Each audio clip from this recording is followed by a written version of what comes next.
The terror began on an ordinary August night in 1977, at 284 Green Street, Enfield, a modest council house in North London. The Hodgson family had gathered for a quiet evening, unaware they were about to step into the pages of one of the most chilling and infamous hauntings in modern history. 11-year-old Janet Hodgson lay in bed, her sister Margaret close by, both girls struggling to sleep as the heat of the night pressed down on them. That's when they heard it. 3 deliberate knocks, slow and measured, echoing from the wall beside them.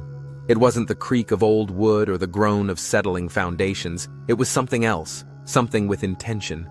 Janet sat up, her breath catching in her throat, eyes darting across the darkened room. The knocking came again, louder this time, reverberating through the walls, rattling the headboard of her bed.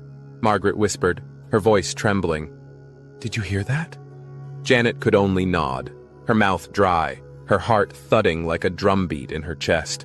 Their mother, Peggy, rushed in moments later, alarmed by the girls' screams. At first, she tried to calm them, telling them it was just the wind or the pipes. But the knocking persisted, this time on the ceiling, then the floor, then the walls again. It moved around them, like something unseen circling its prey. Peggy watched in disbelief as a chest of drawers began to sway, inching away from the wall as if pulled by invisible hands. When she tried to push it back, it resisted, an unseen force holding it in place, defying her every effort. The family fled to a neighbor's house, terrified and breathless. But even there, the strange noises seemed to follow them. The police were called. Officers arrived and, to their astonishment, witnessed a chair sliding across the floor on its own. One officer, hardened by years on the force, later admitted that what she saw that night shook her to the core. There was no logical explanation, no trickery, no rational cause. It was as if the house itself had come alive, pulsing with an unseen, malevolent energy. Within days, the disturbances escalated. Objects flew across rooms, doors slammed shut with violent force, and the knocking grew louder, more insistent, more demanding. The Hodgsons were prisoners in their own home, trapped by a force they couldn't see but could feel with every breath. Janet, the once innocent child, became the epicenter of the activity. Her behavior grew erratic. She spoke in strange voices, her words laced with a sinister tone that didn't belong to a girl of 11. Her body would contort, bending in ways that seemed impossible, her eyes rolling back in her head as if she were a puppet dangling from invisible strings. The family reached out for help, desperate for answers. Paranormal investigators, journalists, and skeptics descended upon the house, each hoping to understand or exploit the horrors within. But what they found was far beyond their worst fears. It was as if the very walls of 284 Green Street had become a conduit for something ancient, something dark, something that fed on fear. And as the nights grew longer, the entity grew stronger, its presence no longer confined to the shadows. It was here, and it wasn't going away. The Hodgsons had become part of something they couldn't understand and couldn't escape.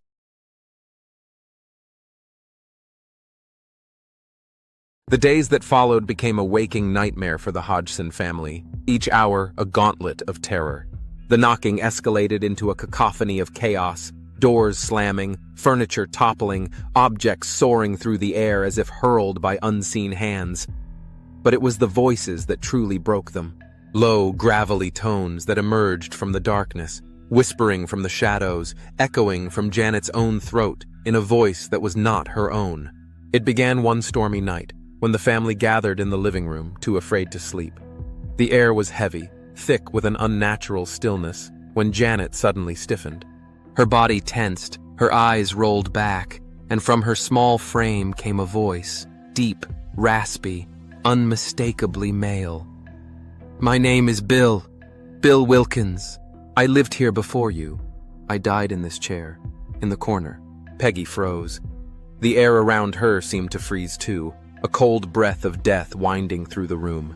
Margaret clutched her mother's arm, her hands trembling, her eyes wide with horror. Janet sat rigid, her mouth barely moving, yet the voice continued, low, guttural, filled with a rage that seemed ancient and bottomless. "I'll stay here. I'll never leave. This is my house. You can't have it." Maurice Gross and Guy Lyon Playfair, investigators from the Society for Psychical Research, sat in stunned silence. They had been documenting the disturbances for days. But this was beyond anything they had encountered. They asked the voice questions, and it answered. Details about Bill Wilkins's death that no child, especially not Janet, could possibly know. The man had died in that very house years before, of a brain hemorrhage, sitting in his armchair in the corner. The records confirmed it. Janet's voice would shift mid-sentence, sometimes echoing the tone of an old man, sometimes slipping into a mocking, high-pitched sneer. She would laugh in a way that chilled the blood, harsh, guttural, a sound that seemed to crawl under the skin. And it wasn't just Bill. Other voices followed. Gravelly whispers, guttural threats, names and phrases that floated through the room like smoke from a smoldering fire. The investigators tried to record it, and the tapes captured the chilling evidence, hours of audio. Janet's voice layered with those of the dead, a chorus of rage and despair. But it wasn't just the voices. The physical attacks grew more violent. Janet was thrown from her bed as if by invisible hands. At times, she would wake up entangled in her sheets, knotted and twisted in ways that defied explanation. Marks appeared on her body, scratches, bruises, red welts, left by something unseen, something that wanted to hurt her. The family was unraveling. Peggy's hands trembled constantly, her nerves frayed to the point of collapse. The younger children cried themselves to sleep, clutching each other as if their embrace could ward off the darkness. And Janet, once a lively, carefree girl, now spoke in riddles, her eyes hollow, her voice laced with venomous rage. But perhaps the most terrifying realization was this.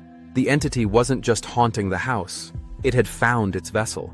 And as its grip on Janet tightened, it seemed to grow stronger, hungrier, as if feeding on the fear that filled every corner of that cursed home.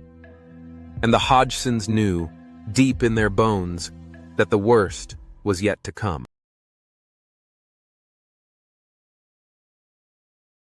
By October 1977, the haunting of 284 Green Street had transcended the realm of mere disturbances.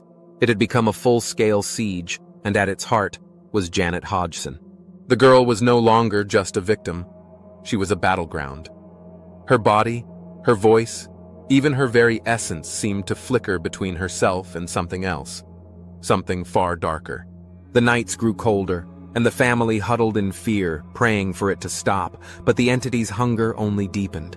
Janet's episodes became more violent, her body twisting in grotesque contortions, her voice bellowing in guttural tones that echoed through the walls. One night, as Maurice Gross and a journalist named Graham Morris watched in horrified disbelief, Janet's small frame was lifted from the bed, her arms flailing wildly, her head snapping back as if caught in an invisible grip. She was flung across the room, crashing into a dresser with a sickening thud that left her gasping for air. The men rushed to help her, but as they reached her side, Janet's mouth opened wide, and a deep, mocking laughter poured out, filling the room with a sound that seemed to come from the very pits of hell. Her voice would shift without warning, one moment pleading for help, the next spitting obscenities, daring the witnesses to stop what was happening. "You can't save her. She's mine. I'm not leaving. Not ever." The voice would repeat it over and over, a mantra of ownership, a declaration of power. The attacks became more targeted, more personal. Janet's sisters woke to find her standing over them in the dead of night, her eyes black, her expression void of recognition. Margaret swore that Janet's hands had tried to choke her in her sleep, hands she described as impossibly strong for an 11-year-old girl. At times, Peggy herself would feel a sudden, icy grip around her throat as she slept, only to wake gasping for air, Janet standing by her bedside, her face pale, her eyes distant and hollow. The poltergeist's rage seeped into every inch of the house. Objects no longer just moved, they shattered. Glasses exploded, splinters of wood rained down like shrapnel, and furniture crashed into walls with a force that seemed impossible. Even the family's beloved pet, a small dog, cowered in corners, whimpering in terror as if it too could sense the malevolent force that had taken root in their home. Investigators tried everything: blessings, prayers, even attempts at exorcism, but nothing worked.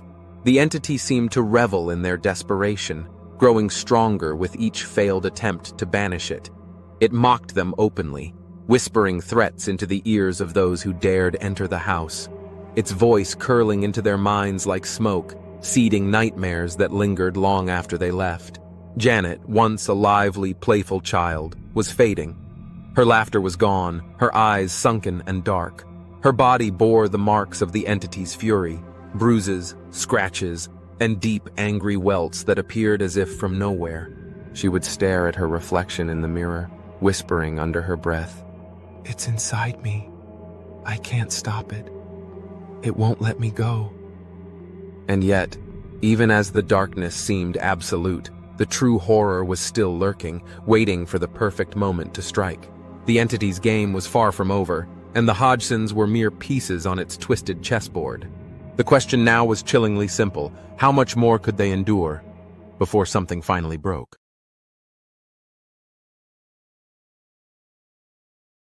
By November, the walls of 284 Green Street felt less like a home and more like a prison, one ruled by an unseen warden whose grip was growing tighter with each passing night. The family moved like ghosts through the rooms, hollow-eyed and drained, their every moment consumed by the terror that lurked in the shadows. And at the center of it all, Janet, once the bright, laughing heart of the Hodgsons, had become a stranger in her own skin.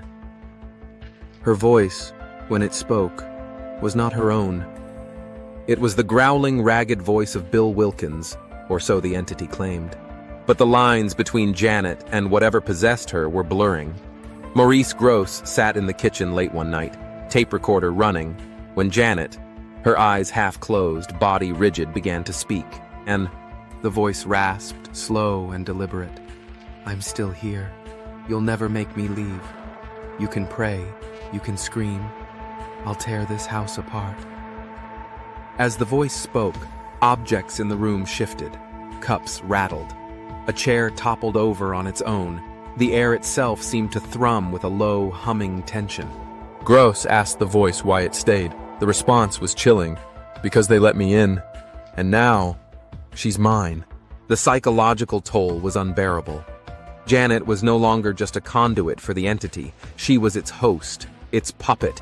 Her body bending and contorting at impossible angles, her small frame hurled across the room by unseen hands. Margaret watched in helpless terror as her sister levitated once again, her arms flung wide, her hair whipping in all directions. When Janet hit the ground, she didn't cry. She didn't scream. She simply lay there, her breathing shallow, her eyes staring at nothing. Peggy could only watch, powerless to stop the horror unfolding before her. She pleaded for help from the church, but their attempts at intervention failed. Prayers were drowned out by the poltergeist's mocking laughter. Holy water sizzled as if poured onto fire.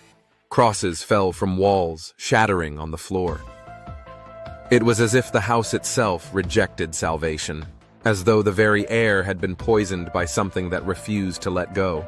The entity's cruelty extended beyond Janet. Peggy awoke one night to find her mattress shaking beneath her, as if something massive were moving underneath. Cold, invisible hands brushed her skin in the dark. The children's toys were ripped apart, their stuffing scattered across the room like the remains of some brutal slaughter. Even the family's pet bird was found dead in its cage one morning, its neck twisted at an unnatural angle. And through it all, the house seemed to pulse with a malevolent energy, as if it were alive, breathing, waiting, watching. The walls themselves seemed to lean in, whispering in the dead of night, filling the family's minds with a gnawing, inescapable dread. The outside world had begun to turn skeptical, some dismissing the events as an elaborate hoax, but those who dared step foot inside 284 Green Street knew the truth. This was no trick, no childish game. It was a siege, relentless, methodical, and growing more dangerous by the day. And as the entity's grip tightened, a horrifying thought gnawed at the edges of everyone's mind. What if it wasn't just haunting the house? What if it had already crossed the threshold into Janet herself?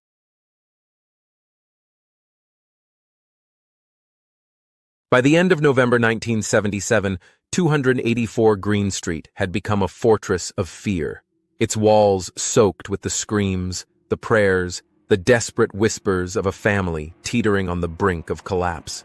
The poltergeist's presence wasn't just felt, it was etched into every second of the day, every breath the Hodgsons took. The entity had burrowed so deeply into Janet's life that she no longer knew where she ended and it began. The voices inside her, Bill Wilkins and others, spoke more frequently now, their guttural tones slithering out of her mouth at all hours, sometimes in the dead of night, sometimes while she sat motionless in the kitchen, staring at nothing. She would utter strange phrases in languages she didn't speak, curse in voices that sounded aged and broken. It wasn't just Bill anymore. There were others, dozens perhaps, each voice colder, crueler, more vicious than the last. It was as if a gateway had been flung open, and the dead had come to roost inside Janet's small frame. The violence escalated.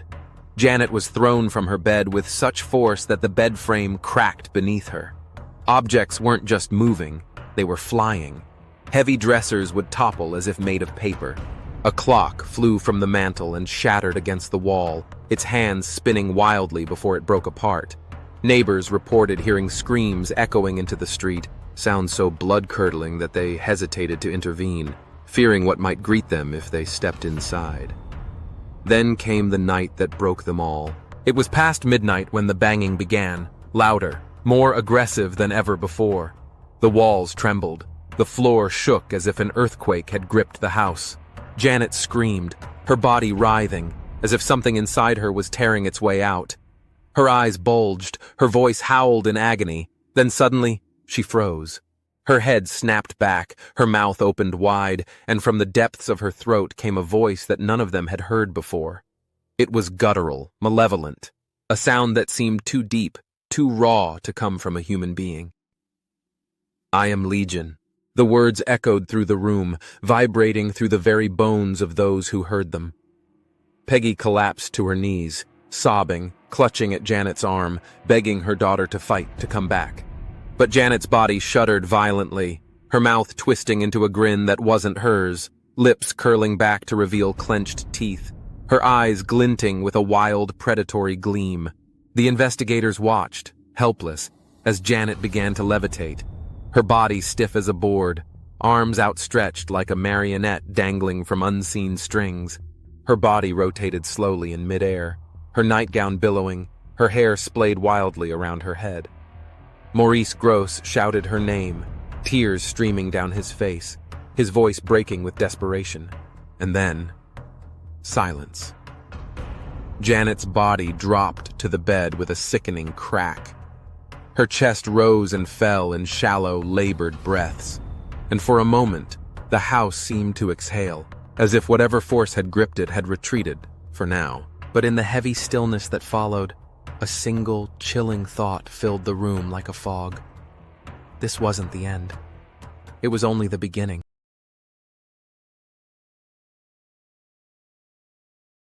For a brief moment after the horrifying events of that November night, there was a strange, deceptive quiet. The knocks faded. The levitations stopped. The chilling voices retreated into the walls. It was as if the house itself had exhaled, spent, exhausted by the storm it had conjured.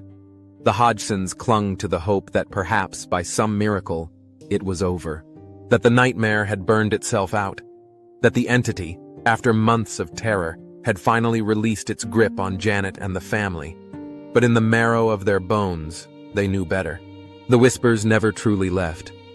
Janet would still wake in the dead of night, drenched in sweat, the sound of faint breathing at her ear, the sensation of icy fingers brushing her skin. The house still creaked in ways that felt intentional. Shadows seemed to move just out of sight. There were nights when Peggy would sit in the living room, the children asleep upstairs, and feel the weight of unseen eyes on her, a pressure that sat heavy on her chest, making it hard to breathe. The investigators, too, felt it. Maurice Gross continued to visit the house for months, unable to turn away from the case that had consumed his life. But the activity had changed. It was no longer explosive, no longer the violent, chaotic displays that had captured headlines. Now it was subtle, insidious, a slow, creeping dread that seeped into every corner, every thought. Janet herself spoke less of the voices, but she admitted, quietly, fearfully, that they were still there. Just waiting, watching, silent, but not gone. The skeptics pounced, eager to dismiss the entire saga as a childish prank, a family's desperate cry for attention. But those who had been inside 284 Green Street, those who had felt the air thrum with that unexplainable energy, knew the truth was far more complex. This wasn't just a story of floating furniture and disembodied voices. It was a story of a family pushed to the brink, of a girl used as a vessel for forces no one could fully understand, and of a house that had become a conduit for something far older, far darker than the people who lived within it. In time, the public fascination faded.